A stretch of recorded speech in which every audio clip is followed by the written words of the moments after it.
안녕하세요.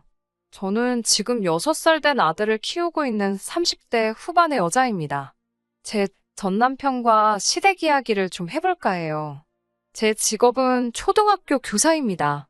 안정적인 직장인데다 아이들도 좋아해서 갖게 된 직업입니다. 전 남편은 중견기업 인사팀에서 일하는 사람이었어요. 동료 교사의 소개로 만나게 되었습니다. 전 남편을 처음 만났을 때 키도 크고 잘생긴 외모를 보고 솔직히 부담스러워서 더는 안 만나고 싶더라고요. 저는 보통의 평범한 외모였어요. 그렇다고 제가 자존감이 낮은 사람은 아니고 그냥 객관적으로 봤을 때 그랬습니다.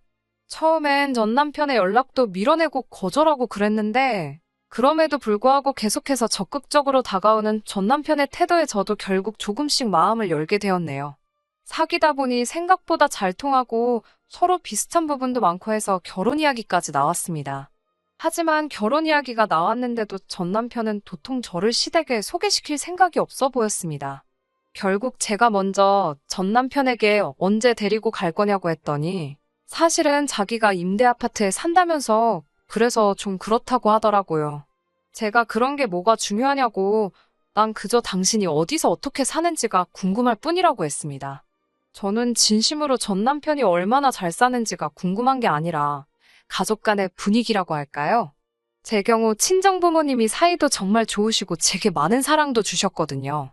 그래서 저는 전 남편도 그런 분위기에서 자랐는지 궁금했어요.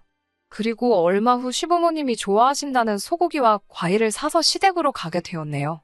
시댁에 대한 첫 인상은 나쁘지 않았습니다. 하지만 그럼에도 불구하고 제 마음이 불편했던 이유는 어색한 분위기에서 함께 저녁 식사를 하는데 가족 모두가 외모 이야기만 했기 때문입니다. 남편이 회사 동료들 이야기를 하면서 그 원숭이 닮았다는 과장이라든가 그 멸치 같은 여직원이라는 식으로 다른 사람들의 외적인 단점을 가지고 말을 하더라고요.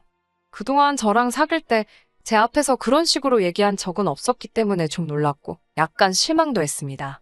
말이라는 건 그 사람의 됨됨이를 보여주는 거울 같은 거라고 생각하거든요. 전 남편뿐만 아니라 전 시어머니도 전 신우에게 너 요즘 살찐 것 같다며 살을 빼야 한다. 여자는 외모가 경쟁력이다라며 계속 잔소리를 하셨고요. 전 신우 또한 요즘 연예인 누구가 무슨 시술을 했다더라. 그게 돈이 얼마라더라. 그런 실속 없는 이야기만 하고 있었습니다. 그나마 전 시아버지께서 별 말씀 없이 듣고만만 계시다 한마디 하신 게 남자고 여자고 나이 상관없이 자기 관리는 잘해야 된다는 거였습니다. 저도 사람인데 외모 이야기를 왜 안 하고 왜 관심이 없겠습니까? 하지만 제 입장에선 처음으로 결혼할 사람 집에 인사를 간 건데 저는 꿔다 놓은 보릿자루 마냥 두고 당신들끼리 주구장창 그런 이야기만 하니까 기분이 별로였습니다.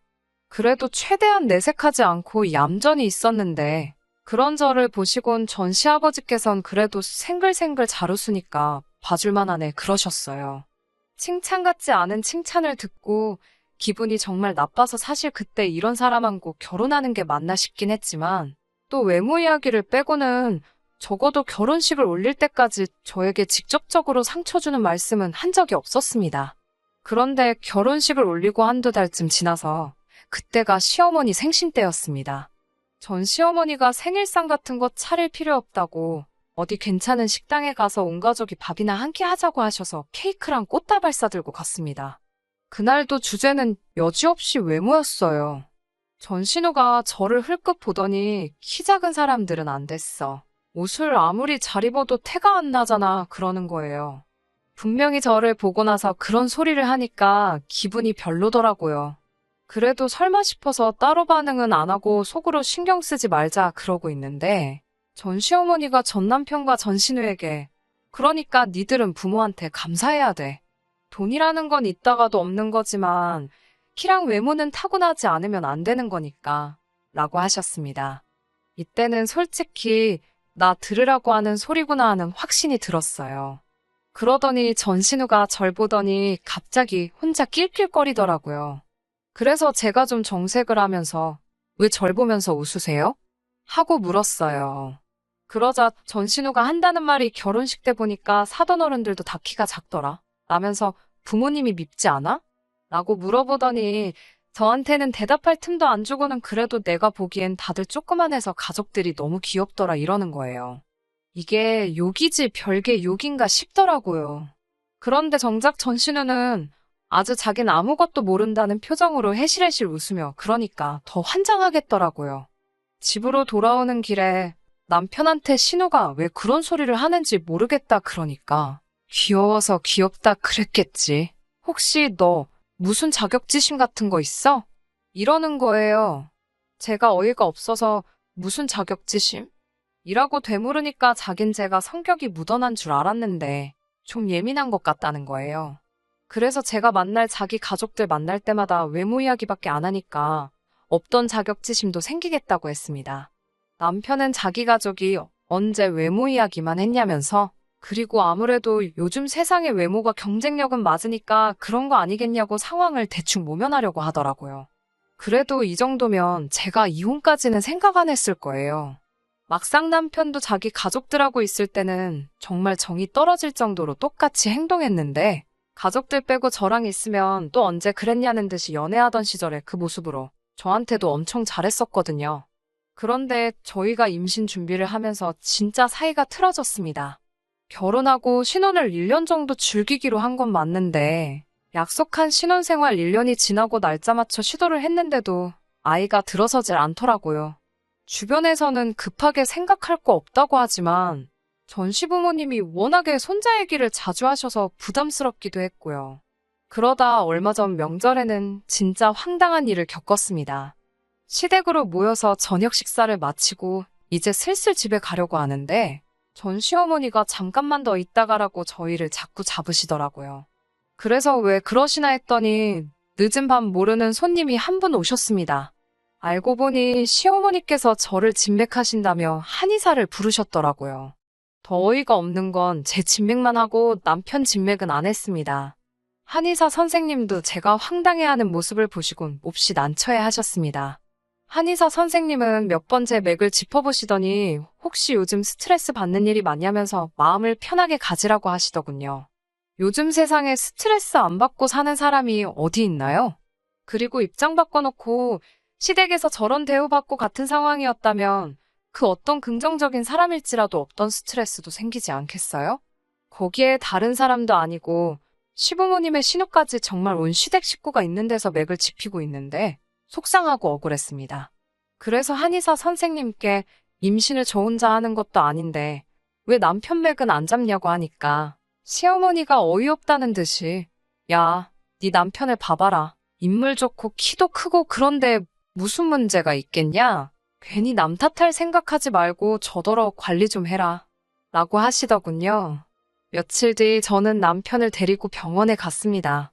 최소한 우리 둘 다 정상인 건 확실히 확인하고 제대로 임신에 대한 계획을 세워보자고요. 그런데 검사 결과는 충격적이었습니다. 저희 부부가 나님인 이유는 남편의 건강하지 못한 정자 때문이었어요. 솔직히 저도 많이 실망했지만 남편은 저보다 훨씬 더 충격을 받은 눈치였어요. 저는 풀죽은 남편을 위로하며 같이 노력해보자고 했습니다. 시부모님은 그럴 리가 없다며 상황을 인정하지 않으셨지만 저는 당신들도 충격이 커서 그런 거려니 생각하고 따지지 않았습니다. 그리고 한동안 모든 사람들이 암묵적으로 합의라도 한 듯 이 일을 입에 올리지 않았습니다. 오히려 저희 둘 다 그 이후로 임신에 대해서 마음을 내려놓고 편하게 지냈습니다. 그러다 보니 서로 사이도 더 좋아지는 것 같았어요.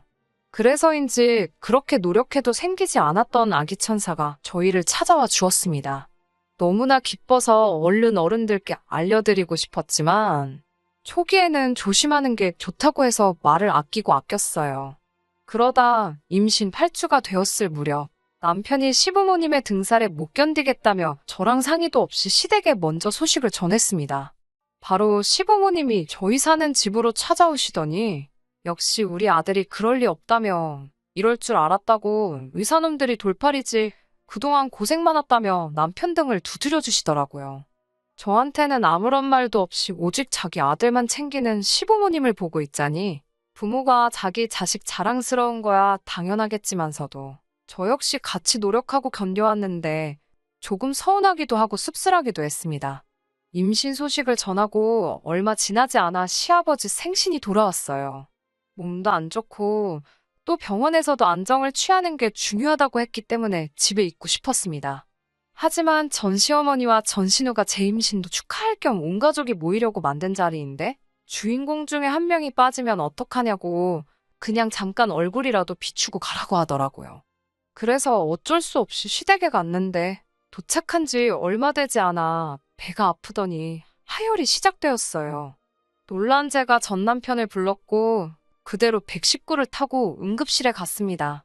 절망적이게도 자연유산이었습니다. 불행 중 다행이라고 해야 할지 수술은 필요 없다고 해서 병원에서 몇 시간 안정을 찾다가 그냥 집으로 돌아왔어요. 그런데 이튿날 집으로 찾아오신 전 시부모님은 저에게 괜찮냐고 한마디 물어보시기는커녕 그러니까 진작에 몸 관리 좀 제대로 하지 그랬냐며 이게 다 제가 비만이라서 유산이 된 거라고 하시더군요. 비만이라니? 저는 살면서 한 번도 평균 체중을 벗어난 적이 없는데 말이에요. 이 사람들이 무슨 말을 하는 건가 하고 생각하고 있던 중에 이어진 그 다음 나온 말은 제가 비만이라는 말보다 훨씬 더 충격적이었습니다. 아니, 남편이 멀쩡한 씨앗을 넣어줬는데 왜 저 뱃속에 들어가니까 죽어버리냐는 거예요. 밭이 비좁으니 그랬던 거 아니겠냐고. 며느리 고를 때 너무 신경을 안 썼다며 아이고 내 팔자야 하면서 저를 앞에 두고 신세한탄을 하고 있더군요. 그 말을 듣는데 소름이 끼치고 눈물이 펑펑 쏟아지더라고요. 더 서러운 건 전 시부모님이 저한테 이렇게 막말을 하는 동안 전 남편은 한숨만 푹푹 쉴 뿐 하다못해 그만하라는 말 한마디도 안 하고 있었습니다. 한바탕 난리를 치고 전 시부모님은 댁으로 돌아가셨고 부모님이 자리를 비우고 나서야 전 남편은 저에게 미안하다고 사과를 했습니다. 나이든 양반들이 얼마나 속이 상하면 저러겠냐고 저더러 이해하라면서요. 하지만 그런 사과가 제 귀에 들어올 리 만무했습니다. 저는 당신 이 부실에서 이렇게 된 걸 왜 내 탓만 하시냐며 진짜 억울하다고 했습니다. 마음이 많이 상해 있던 터라 그냥 그 상황에서 저 힘내라고 다독여주기만 했어도 끝날 일이었을 텐데 제가 유산해서 예민한 건 알겠지만 제가 뚱뚱한 건 사실이지 않냐면서 제가 비만이라 유산한 걸 가지고 왜 그게 내가 부실해서 그런 거냐고 왜 자꾸 자기 탓을 하냐고 그러더라고요. 분명히 병원에서 당신 정자가 좋지 않다고 한 거 기억 안 나냐 하니까 하지만 결국엔 제가 임신하지 않았냐면서 그러니까 자기는 아무 문제가 없는 거라고 하더군요. 그러면서 그냥 내일 대충 몸 추스리면 일단 시댁에 가서 무릎 꿇고 죄송하다고 사과를 드리라고 했습니다. 그 말을 듣는데 아, 이 인간이 아주 단단히 미쳤구나 싶었어요. 떠난 아이한테는 미안하지만 이런 인간의 아이를 낳을 뻔했다는 생각만 해도 소름이 끼쳤습니다. 결국 이 일로 저희 부부관계는 완전히 틀어져 버렸고 저는 전 남편에게 이혼을 요구했습니다. 그제서야 전 남편은 제가 이렇게까지 상처받고 스트레스 받는 줄 몰랐다며 서로 같이 한 번 더 노력해보자고 제 마음을 설득하려 들었습니다. 하지만 전 시어머니가 애도 못 낳는 돼지 같은 게 어디서 먼저 이혼을 한 해 만에 운운하냐며 너 같은 며느리는 우리 쪽에서 필요가 없으니 이혼 서류 진행을 자기네서 하겠다고 하더군요. 이혼을 해주는 게 아니라 제가 이혼당하는 거라고 하면서요. 남편은 저에게 왜 일을 크게 만드냐 뭐라 했지만 결국 자기 부모님이 저렇게 강경하게 나오니 남편도 어쩔 수 없었는지 이혼 서류를 만들어서 저한테 들이밀더군요. 그래서 덕분에 원만하게 이혼할 수 있었습니다. 가족들하고 연관될 때랑 저랑 단 둘만 있을 때 정말 같은 사람이 맞나 싶을 정도로 다른 사람이었어요. 저도 차라리 이렇게 끝낸 게 잘 된 거라는 생각이 들었습니다. 그리고 이혼 뒤 1년 정도의 시간이 흐른 후 저는 평소 저랑 친분이 두텁던 학부형의 소개로 지금의 남편과 만나게 되어 결혼을 하게 되었고 결혼한 지 6개월 만에 지금의 남편을 쏙 빼닮은 아들까지 가졌습니다. 지금의 남편은 제가 임신했을 때도 제가 출산했을 때도 제 손을 꼭 잡고 고맙다며 눈물을 쏟을 만큼 여리고 따뜻한 사람이에요. 그리고 세월은 총알같이 흘러 그 아이가 어느덧 6살이 되었습니다. 세상 일이라는 게 참 예측 불가하고 그래서 재밌는 것 같아요. 엊그제 아들을 데리고 모처럼 마트에 장을 보러 갔어요. 최근에는 코로나 때문에 웬만한 건 거의 다 인터넷에서 배달을 시켰었는데, 그동안 마스크 쓰고 다니며 대부분의 시간을 집에서 보냈어서 그런지 어제는 괜히 이상하게 나갔다 오고 싶더라고요. 마트에 도착해서 이것저것 카트에 담고 있는데 뒤통수가 뜨거울 만큼 누군가의 시선이 느껴졌어요. 낯익은 나이든 여자분이 저를 바라보고 있었습니다. 알아보기까지 오랜 시간이 걸리지는 않았습니다. 저에게 악담을 퍼붓던 전시어머니셨어요. 그리고 그 옆에는 그 잘난 인물이 다 어디 간 건가? 무슨 일이 있었던 건가 싶을 만큼 상태가 안 좋아진 전 남편도 있었습니다.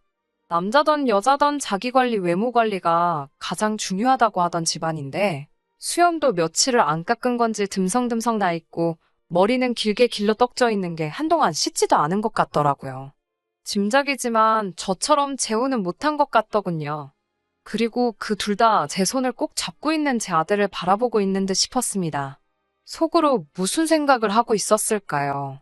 사실 이혼할 때 치열하게 싸울 힘이 하나도 남아있지 않아서 그냥 적당히 재산 나누고 헤어졌거든요. 그래서 말 한마디라도 독하게 쏴붙여볼걸, 아니면 한 푼이라도 더 내놓으라고 할걸, 그런 후회를 했던 날들도 있었습니다. 그런데 오늘 그 둘이 저와 제 아들을 바라본 그 눈빛에서 많은 걸 느꼈습니다. 이런 표현이 조금 웃기기도 하겠지만 끝에 가서는 결국 제가 이겼네요. 이제 그 사람들한테 정말 아무런 감정도 없습니다. 새롭게 다시 얻은 이 기회에 이 인생을 마음껏 즐기고 행복하게 살아보겠습니다. 감사합니다. 끝까지 들어주셔서 감사합니다. 오늘의 사연은 여기까지입니다. 구독과 좋아요, 알람 설정 부탁드리고 더 좋은 사연으로 다시 찾아뵙겠습니다. 감사합니다.